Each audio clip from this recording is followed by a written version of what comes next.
It is Rivalry. How can we talk about intimacy without talking about this groundbreaking show that has us all in a chokehold, that has us all thinking about love while the world feels downright crazy? Let's all go to the cottage. Okay. There is so much about the four attractions and the four intimacies in this show. It is so beautiful. So I thought I'd do a quick reel on this because I wasn't able to add it to the episode on intellectual attraction and intimacy, even though a couple of friends asked for it. So this is for you. First of all, the intellectual attraction and intimacy are not that much represented in this TV show, but there are a few key examples. So, first one, first episode, in the first scene, Iliya and Shane are at a game.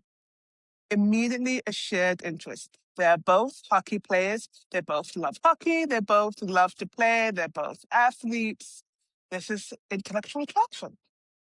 Then Shane walks up to Iliya and introduces himself and says, "You're really great on the ice," or something like that.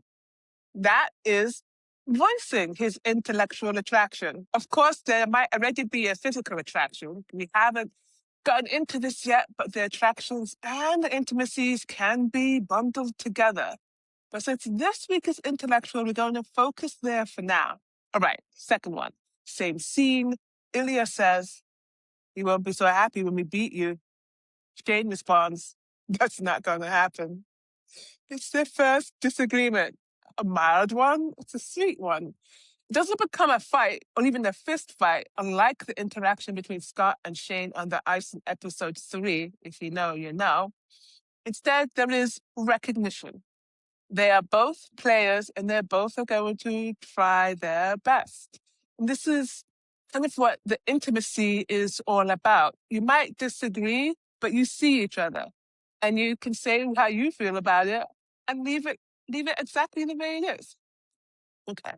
And actually, also, that is why we love enemies to lovers, or in this case, rivals to lovers, trope, because they learn to see past their differences. Even if they don't agree, there's an acceptance, but of curiosity into the other person.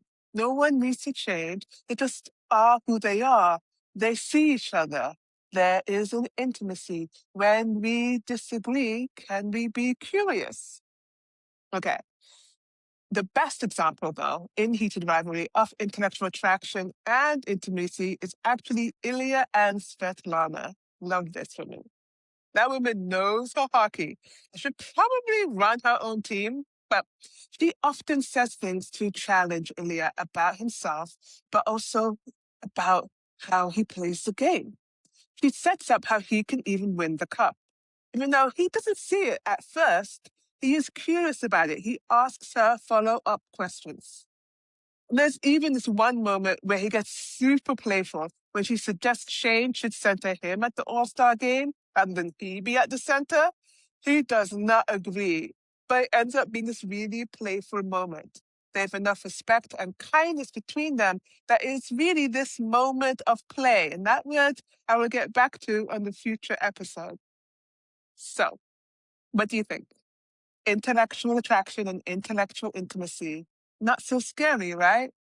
I don't want to bog this down in therapy jargon of safety and co-regulation.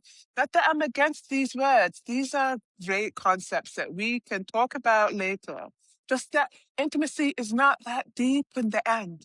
It really is about trust, kindness, and connection.